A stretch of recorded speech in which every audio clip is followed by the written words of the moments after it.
ఇన్నాళ్ళు 100 కోట్ల క్లబ్‌లోకి ఎంట్రీ ఇచ్చే సత్తా స్టార్ హీరోలకు మాత్రమే ఉంటుందని భావించేవారు. కానీ ట్రెండ్ మారిపోయింది. కేవలం కంటెంట్‌ను నమ్ముకుని స్లో అండ్ స్టడీగా సత్తా చాటుతున్నాయి మీడియం రేంజ్ మూవీస్. లాంగ్ రన్‌లో ఈజీగా 100 కోట్ల క్లబ్‌లోకి ఎంట్రీ ఇచ్చి కొత్త బెంచ్ మార్క్ సెట్ చేస్తున్నాయి ఇప్పుడు. ఇంతకీ ఈ సినిమాలకు కలిసొస్తున్న అంశాలేంటి? ఈ స్టోరీలో చూద్దాం రండి.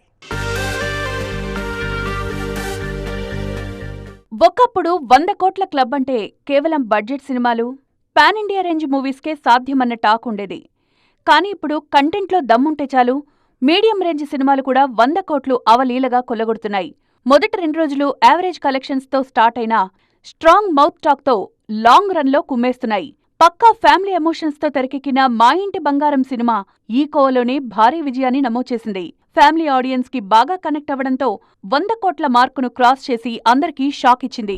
కమర్షియల్ హంగులు లేకపోయినా కంటెంట్ ఈజ్ కింగ్ అని ప్రూవ్ చేసిన మరో సినిమా లెనిన్. భారీ సెట్టింగులు, 100 కోట్ల VFX లేకపోయినా కంటెంట్లో విషయముంటే కలెక్షన్ల సునామీ సృష్టించొచ్చని ఈ మూవీ నిరూపించింది. రిలీజ్ తర్వాతొచ్చిన పాజిటివ్ రివ్యూలు, సోషల్ మీడియాలో పెరిగిన బజ్ ఈ సినిమా లాంగ్ రన్ కు ప్లస్ అయ్యాయి.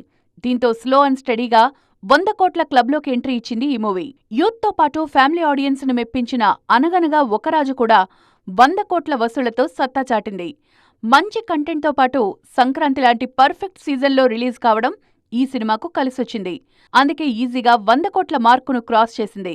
స్టార్ పవర్ను పక్కన పెట్టి బలమైన కథనాల్ని నమ్ముకుని మీడియం రేంజ్ మూవీస్ లాంగ్ రన్లో సెంచరీ కొట్టడం టాలీవుడ్కు కొత్త ఉత్సాహాన్నిస్తోంది.